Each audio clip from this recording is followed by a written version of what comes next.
जिंदगी में जीत उसी को मिलती है। याद रखिएगा कि जिंदगी में जीत उसी को मिलती है जो दूसरों के बजाय खुद पर भरोसा रखते हैं।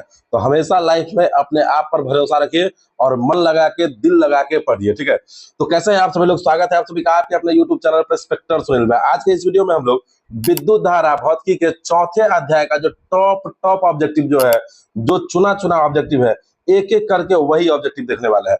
तो आप वीडियो के अंत तक बने रहिए, एक भी सेकंड वीडियो को स्किप नहीं कीजिए। और आइए शुरू करते हैं और देखते हैं कि सबसे पहला नंबर जो क्वेश्चन है हमारा चौथे अध्याय का, वह क्या है। सबसे पहला नंबर क्वेश्चन है कि विद्युत आवेश का एसआई मात्रक है। यह क्वेश्चन कई बार आपके एग्जाम में पूछा जाता है। यहाँ पे देखिए, ऑप्शन ए में है वोल्ट, बी में है ओम, सी में है एम्पियर और डी में है कूलाम। तो विद्युत आवेश का जो एसआई मात्रक होता है वह कूलाम होता है, यानी कि ऑप्शन नंबर डी जो है यह आपका राइट आंसर हो जाएगा। अब देखिए, चौथा नंबर क्वेश्चन है कि अतिभारण के समय विद्युत परिपथ में विद्युत धारा का मान। जब अतिभारण होता है तो विद्युत परिपथ में विद्युत धारा का मान क्या होता है। ऑप्शन है बहुत कम हो जाता है, बी है परिवर्तन नहीं होता है, सी है बहुत अधिक बढ़ जाता है और डी है इनमें से कोई नहीं। तो जब कभी भी विद्युत परिपथ में अतिभारण होता है तो वहां पे विद्युत धारा का मान जो होता है वह बहुत अधिक बढ़ जाता है, जिस वजह से ही अतिभारण होता है। तो ऑप्शन नंबर सी जो है यह इसका राइट आंसर हो जाएगा। अब देखिए, पांचवा नंबर क्वेश्चन है कि वोल्ट कहलाता है, वोल्ट क्या कहलाता है। ऑप्शन ए में है 1 जूल प्रति सेकंड, बी है 1 जूल प्रति कूलाम, सी है 1 जूल प्रति एम्पियर और डी है इनमें से कोई नहीं। तो इसका जो राइट आंसर होगा वह हो जाएगा ऑप्शन नंबर ए, 1 जूल प्रति सेकंड इसका राइट आंसर हो जाएगा। अब आइए अगले क्वेश्चन की ओर देखिए। अगला क्वेश्चन है छठा नंबर कि आम मीटर को विद्युत परिपथ में कैसे जोड़ा जाता है। ऑप्शन ए है श्रेणी क्रम में, बी है पार्श्व, सी है ए और बी दोनों और डी है इनमें से कोई नहीं। तो आम मीटर को हमेशा जो है विद्युत परिपथ में श्रेणी क्रम में जोड़ा जाता है, यानी कि ऑप्शन नंबर ए जो है आपका यह इसका राइट आंसर हो जाएगा। और याद रखिएगा, यदि आपसे पूछे कि वोल्ट मीटर को कैसे जोड़ा जाता है, किस क्रम में जोड़ा जाता है, तो वोल्ट मीटर को समांतर क्रम में जोड़ा जाता है, यह आप याद रखिएगा, ठीक है। अब आइए अगले क्वेश्चन की ओर देखिए। अगला क्वेश्चन है कि निम्नलिखित में से कौन सा पद विद्युत शक्ति को निरूपित नहीं करता है। ऑप्शन ए यहाँ पे देखिए आपका क्या है, ऑप्शन ए में है I2R, ऑप्शन बी है IR²। ये देखिए, ऑप्शन ए में है I²R, ऑप्शन बी में है IR², और ऑप्शन सी है VI और ऑप्शन डी है V²/R है। इसका जो राइट आंसर होगा ऑप्शन नंबर बी हो जाएगा, IR², इसका राइट आंसर हो जाएगा। अब आइए अगले क्वेश्चन की ओर देखिए। आठवां नंबर क्वेश्चन है कि किसी बल्ब से 1 मिनट में 120 कूलम्ब आवेश प्रवाहित हो रहा है। कह रहा है कि किसी बल्ब से 1 मिनट में 120 कूलम्ब आवेश प्रवाहित हो रहा है तो विद्युत धारा का मान होगा। ऑप्शन ए है 1 एम्पियर, ऑप्शन बी है 2 एम्पियर, ऑप्शन सी है 3 एम्पियर और ऑप्शन डी है 4 एम्पियर। तो इसका जो राइट आंसर होगा वो ऑप्शन नंबर बी हो जाएगा, 2 एम्पियर इसका राइट आंसर हो जाएगा, ठीक है। अब आइए अगले क्वेश्चन की ओर देखिए। 9वां नंबर क्वेश्चन है कि किस उपकरण में धन प्लस और ऋण माइनस का चिन्ह नहीं होता है। किस उपकरण में मतलब धनात्मक और ऋणात्मक का चिन्ह नहीं होता है। ऑप्शन ए है आमीटर में, बी है वोल्ट मीटर में, सी है कुंडली में और डी है विद्युत सेल में। तो देखिए, कुंडली जो होता है वो में धनावेश और ऋणावेश नहीं होता है, यानी कि ऑप्शन नंबर सी जो है आपका यहाँ पे या इसका राइट आंसर हो जाएगा। अब देखिए नेक्स्ट क्वेश्चन है कि लघु पठन के समय परिपथ में विद्युत धारा का मान होगा। लघु पठन के समय परिपथ में विद्युत धारा का मान होगा। ऑप्शन ए है बहुत अधिक, ऑप्शन बी है 3 एम्पियर, ऑप्शन सी है बहुत कम और ऑप्शन डी है 4 एम्पियर। तो लघु पठन के समय परिपथ में विद्युत धारा का मान जो होता है वह बहुत अधिक होता है, यानी कि ऑप्शन नंबर ए जो है आपका यह इसका राइट आंसर हो जाएगा। अब देखिए अगला क्वेश्चन है कि किसी बल्ब से 220 वोल्ट पर 2 एम्पियर की धारा प्रवाहित होती है। कह रहा है कि किसी बल्ब से 220 वोल्ट पर 2 एम्पियर की धारा प्रवाहित होती है तो फिलामेंट का प्रतिरोध होगा। ऑप्शन ए में है 55 ओम, ऑप्शन बी में है 110 ओम, ऑप्शन सी में है 220 ओम और ऑप्शन डी में है 440 ओम। तो जितना वोल्ट दिया हो, जितना वोल्ट दिया हो उसमें आपको एम्पियर से डिवाइड कर देना है। तो 220 में आप 2 से डिवाइड करेंगे तो आ जाएगा 110, यानी कि ऑप्शन नंबर बी जो है आपका यह इसका राइट आंसर हो जाएगा। अब देखिए अगला क्वेश्चन है कि R ओम प्रतिरोध वाले N प्रतिरोधों को समांतर क्रम में जोड़ने पर तुल्य प्रतिरोध होगा। ऑप्शन ए में है NR, ऑप्शन बी में है N/R, ऑप्शन सी में है R/N और ऑप्शन डी में है इनमें से कोई नहीं। तो इसका जो राइट आंसर होगा ऑप्शन नंबर ए हो जाएगा, NR इसका राइट आंसर हो जाएगा। अब आइए अगले क्वेश्चन की ओर देखिए। अगला क्वेश्चन है कि शुष्क सेल में धन इलेक्ट्रोड किस धातु का होता है। शुष्क सेल जो होता है उसमें धन इलेक्ट्रोड किस धातु को होता है। तो ऑप्शन ए है कॉपर का, बी है जस्ता का, सी है कार्बन का और डी है लोहे का। तो इसका जो राइट आंसर होगा ऑप्शन नंबर सी हो जाएगा, कार्बन का इसका राइट आंसर हो जाएगा। अब आइए अगले क्वेश्चन की ओर देखिए। 14वां नंबर क्वेश्चन है कि 1 वोल्ट कहलाता है, 1 वोल्ट कहलाता है। ऑप्शन ए में है 1 जूल प्रति सेकंड, ऑप्शन बी है 1 जूल प्रति कूलाम, ऑप्शन सी है 1 जूल प्रति एम्पियर, ऑप्शन डी है इनमें से कोई नहीं। तो इसका जो राइट आंसर होगा वो ऑप्शन नंबर बी हो जाएगा, 1 जूल प्रति कूलाम इसका राइट आंसर हो जाएगा। अब आइए अगले क्वेश्चन की ओर देखिए कि अगला क्वेश्चन है कि विभवांतर मापने वाले यंत्र को कहा जाता है, जो यंत्र विभवांतर को मापता है उसे हम लोग क्या कहते हैं? तो ऑप्शन ए में है आमीटर, बी में है वोल्टमीटर, सी में है गैल्वेनोमीटर और डी में है इनमें से कोई नहीं। तो जो यंत्र विभवांतर के मापता है, विद्युत धारा की दो विद्युत धारा के बीच के विभव को मापता है, उसे हम लोग वोल्ट मीटर कहते हैं। यानी कि ऑप्शन नंबर बी जो है आपका यहाँ पे इसका राइट आंसर हो जाएगा। अब आइए अगले क्वेश्चन की ओर देखिए। अगला क्वेश्चन है कि किसी कुंडली का प्रतिरोध ज्ञात करने का सूत्र है। किसी कुंडली का प्रतिरोध ज्ञात करने का सूत्र है। यहाँ पे देखिए कि ऑप्शन ए में है आर बराबर V into I, option B में है आर बराबर वी बाई आई, और ऑप्शन सी में है आर बराबर आई बाई वी, और ऑप्शन डी में है आर बराबर वी माइनस आई। तो इसका जो राइट आंसर होगा ऑप्शन नंबर बी हो जाएगा कि आर बराबर वी बाई आई इसका राइट आंसर हो जाएगा। अब आइए अगले क्वेश्चन की ओर देखिए। अगला क्वेश्चन है कि बिजली के फ्यूज का तार बना होता है। बिजली के फ्यूज का जो तार होता है वह बना होता है, ऑप्शन ए है टीन का, ऑप्शन बी है तांबे का, ऑप्शन सी है तांबे और टीन दोनों का, और ऑप्शन डी है इनमें से कोई नहीं। तो इसका जो राइट आंसर होगा ऑप्शन नंबर सी हो जाएगा, तांबे और टीन दोनों का इसका राइट आंसर हो जाएगा। अब देखिए अगला क्वेश्चन है कि बल्ब के तंतुओं को बनाने में टंगस्टन का उपयोग किया जाता है। विद्युत बल्ब के तंतु को बनाने में टंगस्टन का उपयोग किया जाता है।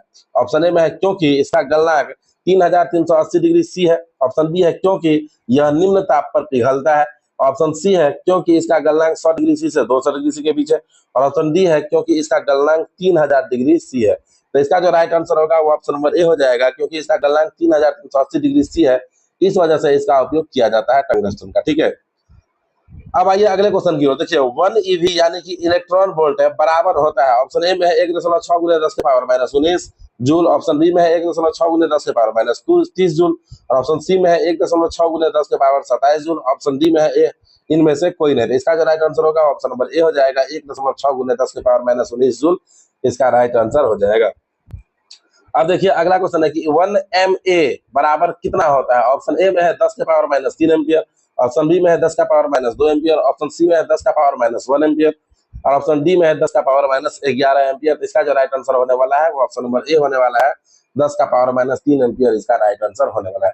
तो ऑब्जेक्टिव तो चल ही रहा है मेरे भाई। यदि आप वीडियो को लाइक करके चैनल को सब्सक्राइब नहीं किए हैं तो वह करना बहुत ही जरूरी है आपके लिए। तो आप वीडियो को लाइक करके चैनल को सब्सक्राइब भी कर लीजिएगा। ठीक है, अब आइए अगले क्वेश्चन की ओर देखिए। अगला क्वेश्चन है कि 1 ओम एम्पियर बराबर कितना होता है। तो ऑप्शन ए है 10 का power minus 5 ampere, option B में है 10 का power minus 4 ampere, option C में है 10 का पावर माइनस 3 एम्पियर, और ऑप्शन डी में है 10 का पावर माइनस 6 एम्पियर। तो इसका जो राइट आंसर होगा ऑप्शन नंबर डी हो जाएगा, 10 के पावर माइनस 6 एम्पियर इसका राइट आंसर हो जाएगा। अब आइए अगले क्वेश्चन की ओर देखिए। अगला क्वेश्चन है कि चालक में इलेक्ट्रॉन तभी गमन कर सकता है जब चालक के अनुदिश कह रहा है कि विद्युत चालक जो होता है उसमें इलेक्ट्रॉन तभी गमन करेगा जब चालक के अनुदिश विद्युत दाब में कोई अंतर नहीं होता है। ऑप्शन बी में है कि विद्युत दाब में अंतर होता है, ऑप्शन सी में है विद्युत दाब सभी स्थानों पर समान होता है, और ऑप्शन डी में है कि विद्युत दाब का कोई महत्व ही नहीं है। इसका जो राइट आंसर होगा ऑप्शन नंबर बी हो जाएगा कि विद्युत दाब में अंतर होता है जिसकी वजह से इलेक्ट्रॉन गमन करता है ना। ऑप्शन नंबर बी इसका राइट आंसर हो जाएगा। अब आइए अगले क्वेश्चन की ओर देखिए। अगला क्वेश्चन है कि अगर Q आवेश विभवांतर V से प्रवाहित हो तो किया गया कार्य होगा। ऑप्शन ए में है V by Q, option B में है Q by V, option C में है V इंटू क्यू, और ऑप्शन डी में है V माइनस क्यू। इसका जो राइट आंसर होगा ऑप्शन नंबर सी हो जाएगा, V इंटू क्यू इसका राइट आंसर हो जाएगा। अब आइए अगले क्वेश्चन की ओर देखिए। अगला क्वेश्चन है कि सेल बाहरी परिपथ में जिस प्लेट से धारा भेजती है, सेल यानी कि बैटरी बाहरी परिपथ में जिस प्लेट से धारा भेजती है उस सेल को हम लोग कहते हैं। ऑप्शन ए में है धन ध्रुव, माने बाहरी परिपथ में कौन भेजता है धारा को। ऑप्शन ए में है धन ध्रुव, बी में है ऋण ध्रुव, सी में है दोनों, और डी में है इनमें से कोई नहीं। तो इसका जो राइट आंसर होगा ऑप्शन नंबर ए हो जाएगा, धन ध्रुव इसका राइट आंसर हो जाएगा। अब देखिए अगला क्वेश्चन है कि किसी चालक का प्रतिरोध निर्भर करता है। ऑप्शन ए है चालक की लंबाई पर, ऑप्शन बी है चालक के अनुप्रस्थ काट के क्षेत्रफल पर, ऑप्शन सी है चालक की प्रकृति पर, और ऑप्शन डी है उपयुक्त सभी पर। तो इसका जो राइट आंसर होगा ऑप्शन नंबर डी हो जाएगा, उपयुक्त सभी पर। तो याद रखिए किसी चालक का प्रतिरोध जो है वह चालक के लंबाई पे भी, चालक के अनुप्रस्थ काट के क्षेत्रफल पर भी, और चालक के प्रकृति तीनों पर निर्भर करता है। तो इसमें जो ऑप्शन नंबर डी जो था आपका इनमें से सभी है, इसका राइट आंसर हो जाएगा। अब देखिए अगला क्वेश्चन है कि किसी अस्थायी विद्युत धारा I द्वारा समय में उत्पन्न उष्मा की मात्रा क्या है यदि H बराबर यदि उष्मा H बराबर VT, ऑप्शन बी में है H बराबर I square RT, option C में है H बराबर VI बटे T, और ऑप्शन डी में है H बराबर VT बटे I। तो इसका जो राइट आंसर होगा ऑप्शन नंबर बी हो जाएगा कि H बराबर I स्क्वायर RT इसका राइट आंसर हो जाएगा। अब देखिए अगला क्वेश्चन है कि जिन पदार्थों में विद्युत मुक्त रूप से प्रवाहित हो सकती है, कह रहा है कि जिन पदार्थों में विद्युत मुक्त रूप से प्रवाहित हो सकती है उन्हें हम लोग क्या कहते हैं। ऑप्शन ए में है अर्ध विद्युत चालक, ऑप्शन बी में है विद्युत रोधी, ऑप्शन सी में है विद्युत चालक और ऑप्शन डी में है इनमें से कोई नहीं। तो इसका जो राइट आंसर होगा ऑप्शन नंबर सी हो जाएगा, विद्युत चालक इसका राइट आंसर हो जाएगा। अब आइए अगले क्वेश्चन की ओर देखिए। अगला क्वेश्चन है कि जिन पदार्थों से विद्युत प्रवाह आसानी से नहीं होता है उसे कहते हैं, जिन पदार्थ से विद्युत धारा का प्रवाह आसानी से नहीं होता है उसे हम लोग कहते हैं। ऑप्शन ए है विद्युत रोधी, बी है विद्युत चालक, सी है ए एवं बी दोनों, डी है इनमें से पहले। तब विद्युत रोधी होगा, इस वजह से आसानी से नहीं होता होगा, है ना। तो ऑप्शन नंबर ए जो है आपका यह इसका राइट आंसर हो जाएगा। तो अभी तक तो ऑब्जेक्टिव चल ही रहा है। यदि आप वीडियो को लाइक करके चैनल को सब्सक्राइब नहीं किया तो वीडियो को लाइक करके चैनल को सब्सक्राइब अवश्य कर लीजिएगा। अब आइए अगले क्वेश्चन की ओर देखिए। अगला क्वेश्चन है कि विद्युत प्रवाह की दिशा मानी जाती है, विद्युत प्रवाह की दिशा मानी जाती है। ऑप्शन ए में है ऋण नल से धन, ऋण नल से धन टर्मिनल की ओर, ऑप्शन बी में है धन टर्मिनल से ऋण टर्मिनल की ओर, ऑप्शन सी में है किसी भी दिशा में और ऑप्शन डी है इनमें से कोई नहीं। तो इसका जो राइट आंसर होगा ऑप्शन नंबर बी हो जाएगा कि धन टर्मिनल से ऋण टर्मिनल की ओर इसका राइट आंसर हो जाएगा। ठीक है। अब आइए अगले क्वेश्चन की ओर देखिए। अगला क्वेश्चन है कि एकांक समय में विद्युत आवेश के परिमाण के प्रवाह को क्या कहा जाता है। ऑप्शन ए में है विद्युत विभव, ऑप्शन बी में है विद्युत प्रतिरोध, ऑप्शन सी में है विद्युत धारा और ऑप्शन डी में है इनमें से कोई नहीं। तो इसका जो राइट आंसर होगा ऑप्शन नंबर सी हो जाएगा, विद्युत धारा इसका राइट आंसर हो जाएगा। अब आइए अगले क्वेश्चन की ओर देखिए। अगला क्वेश्चन 21वां नंबर, अगला क्वेश्चन है आपका 29वां नंबर है कि किसी तार से विद्युत धारा प्रवाहित होती है तो तार के प्रत्येक बिंदु से कितना इलेक्ट्रॉन अपवाहित होता है। तो ऑप्शन ए है 1.6 गुने 10 के पावर 19, ऑप्शन बी है 4.2 गुने 10 के पावर 19, ऑप्शन सी में है 6 गुने 10 के पावर 18 और ऑप्शन डी में है इनमें से कोई नहीं। तो इसका जो राइट आंसर होगा ऑप्शन नंबर सी हो जाएगा। ठीक है। अब देखिए अगला क्वेश्चन है कि किसी विद्युत लैंप के तंतु से 0.4 एम्पियर की धारा प्रवाहित हो रही है। अगर लैंप 3 घंटे तक प्रकाश देता है तो प्रवाहित आवेश है। ऑप्शन ए है 4320 कूलम, ऑप्शन बी है 1.6 गुने 10 के पावर 19 कूलम, ऑप्शन सी है 1.6 गुने 10 के पावर माइनस सीधे 19 कूलम है और ऑप्शन डी है इनमें से कोई नहीं। तो इसका जो राइट आंसर होगा ऑप्शन नंबर ए हो जाएगा, 4320 कूलम इसका राइट आंसर हो जाएगा।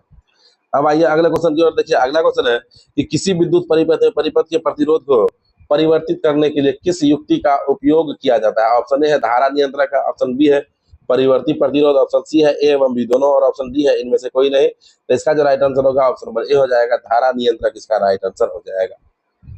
ठीक है। तो अब आइए अगले क्वेश्चन की ओर देखिए कि अगला क्वेश्चन है किसी विद्युत बल्ब 220 वोल्ट के जनित्र से संयोजित है। यदि बल्ब से 50 एम्पियर विद्युत धारा प्रवाहित होती है तो बल्ब की शक्ति होगी।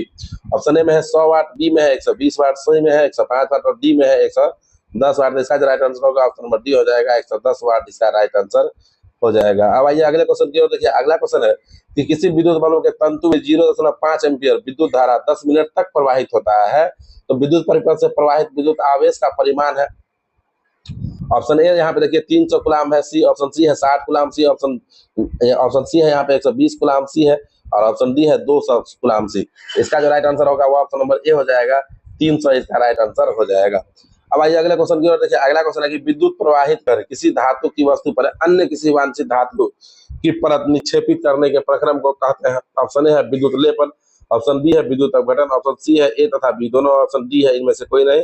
तो इसका जो राइट आंसर होगा ऑप्शन नंबर ए हो जाएगा कि इस प्रक्रिया को हम लोग विद्युत लेपन कहते हैं। ठीक है। अब आइए अगले क्वेश्चन की ओर देखिए। अगला क्वेश्चन है कि विद्युत बल्ब के भीतर निष्क्रिय गैस भरा जाता है। विद्युत बल्ब के भीतर जो निष्क्रिय गैस भरा जाता है वह किस लिए भरा जाता है।